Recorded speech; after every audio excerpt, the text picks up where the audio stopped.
The last few years have witnessed a series of landmark judicial affairs in which victims of sexual crime have prosecuted their offenders. By their action, they have shaken the so-called respectable industries in which sexual assault were protected by silence. No community has been spared, neither the church, nor the cinema, nor the sport, nor the world of business. Action against figures of well-established industry have triggered one of the decade's most extensive social movements, the Me Too movement. In both sides of the ocean, in Europe and in North America, in courtrooms of New York or Paris, victims have had access to proceedings that they were not supposed to have access to. Their participation allows them to express their voice. But it's just a trend or modification of justice that will be here to stay? To answer this question, we must consider the difference between two legal models, the adversarial model and the inquisitorial model. In this image, you can see two courtrooms.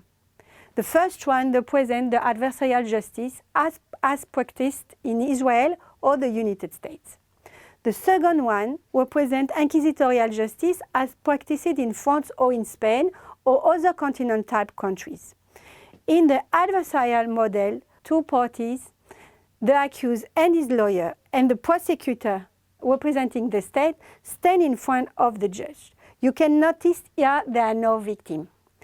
In the inquisitorial model, you can see in one side the accused and his lawyer, and the other side the prosecutor, and here the lawyer of the victim, what we call in French the partie civile.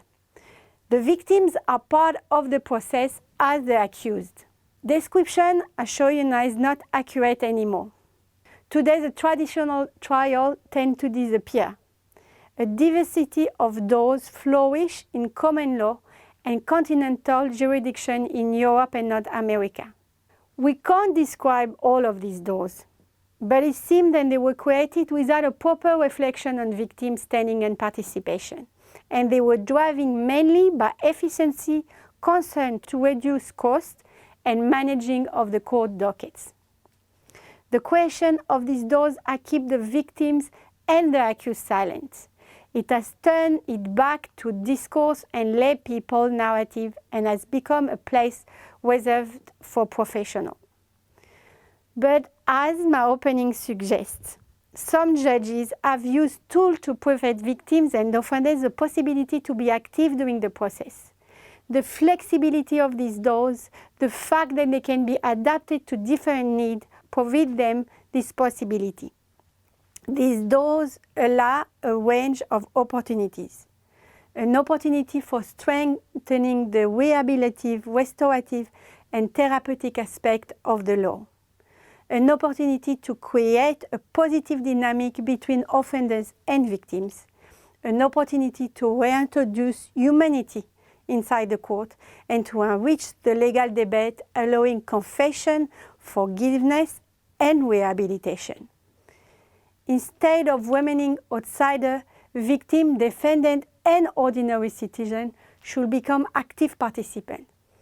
It is important today that these new doors, invented in the name of efficiency and speed, be reinvented to integrate human being and narrative as active participants in the criminal justice process.